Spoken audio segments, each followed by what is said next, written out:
Hi viewers, welcome to our channel. இன்றைக்கி நம்ம சேனலில் ரொம்பவே வித்தியாசமான ஒரு தொகையில் அரைக்க போகிறோங்க. பரங்கிக்காய், அரசாணிக்காய், சிவப்பு பூசணிக்காய் எப்படி வேணால் சொல்லலாம். இந்த அரசாணிக்காயை வச்சு நம்ம இன்றைக்கி தொகையில் அரைக்க போகிறோம். சூப்பரான இந்த தொகையில் எப்படி அரைக்கிறதுன்னு பார்க்குறதுக்கு முன்னால் நம்ம சேனல் இன்னும் சப்ஸ்கிரைப் பண்ணலைன்னா கண்டிப்பாக சப்ஸ்கிரைப் பண்ணிடுங்க. கூடவே பக்கத்தில் இருக்கிற பெல் பட்டனையும் தட்டி விடுங்க. ஸோ நான் போடுற வீடியோ எல்லாமே உடனுக்குடனே நோட்டிஃபிகேஷனாக வந்துடும். வாங்க இந்த தொகையில் எப்படி அரைக்கிறதுன்னு பார்க்கலாம். முதல்ல இதுக்கு தேவையானதெல்லாம் பார்த்துக்கலாம். கடலைப்பருப்பு ஒரு பெரிய டேபிள் ஸ்பூன் அளவு எடுத்து வச்சுருக்கேன். அதே அளவுக்கு உளுத்தம்பருப்பு, கொஞ்சமாக புளி, காரத்துக்கு காஞ்ச மிளகாய், இது கூட ஒரு சின்ன துண்டு அரசாணிக்காயை விதை தோலெல்லாம் எடுத்துகிட்டு இந்த மாதிரி கட் பண்ணி எடுத்து வச்சுருக்கேன். இப்போ ஒரு வாணலியில் எண்ணெய் விட்டுக்கலாம்.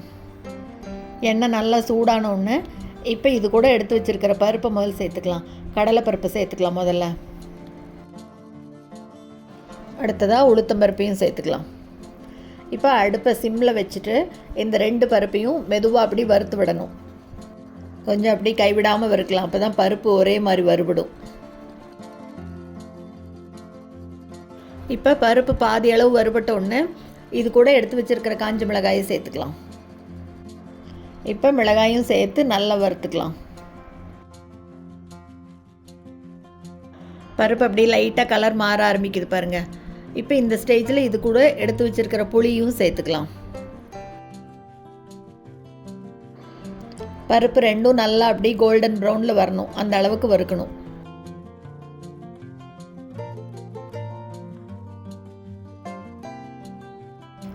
போதும், பருப்பு நல்லா வறுபட்டுருச்சு பாருங்க.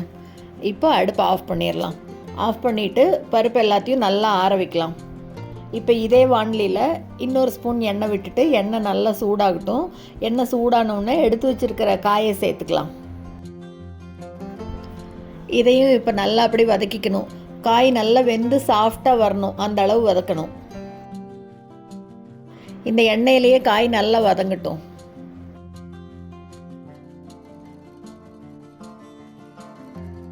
பாருங்கள், நல்லா இந்த அளவு பாதி வதங்கினோன்னே இப்போ இது கூட கொஞ்சமாக அப்படி தண்ணி லேசாக தெளித்து விட்டுக்கலாம்.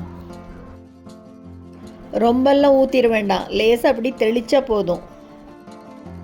அடி பிடிச்சிடாமல் இன்னும் கொஞ்சம் நல்லா அப்படி வதக்கி விடணும்.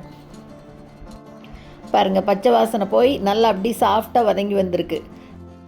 இந்த அளவுக்கு வதங்கினா போதும். இப்போ அடுப்பு ஆஃப் பண்ணிவிட்டு இதையும் நல்லா ஆற வச்சிடலாம். பருப்பெல்லாம் நல்லா கம்ப்ளீட்டாக ஆறினதுக்கப்புறமா இதையெல்லாம் ஒரு மிக்ஸி ஜாருக்கு மாற்றிக்கலாம்.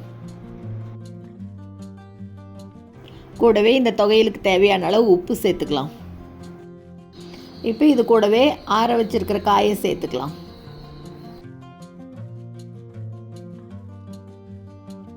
இப்போ இது எல்லாத்தையும் அப்படி தொகையில் பதத்துக்கு அரைச்சிக்க வேண்டியது தான். வேணும்னா தண்ணி லைட்டாக தெளிச்சுக்கிட்டா போதும். தண்ணி நிறைய சேர்த்தினோம்னா சலசலன்னு ஆயிரும். பாருங்கள், நல்லா அப்படி இந்த மாதிரி கெட்டியாக தொகையில் பதத்துக்கு அரைச்சி எடுத்துக்கணும். அவ்வளோதாங்க, சூப்பரான பரங்கிக்காய் தொகையில் ரெடி ஆயிடுச்சு. இந்த தொகையில் கூட தயிர் பச்சடி வச்சு சாப்பிட்டா சூப்பராக இருக்கும். இது கூட என்ன தயிர் பச்சடின்னு அடுத்த வீடியோவில் போடுறேன். கண்டிப்பாக இந்த ரெசிபியை செஞ்சு பார்த்துட்டு மறக்காமல் கமெண்ட்டில் சொல்லுங்கள். தேங்க்ஸ் ஃபார் வாட்சிங்.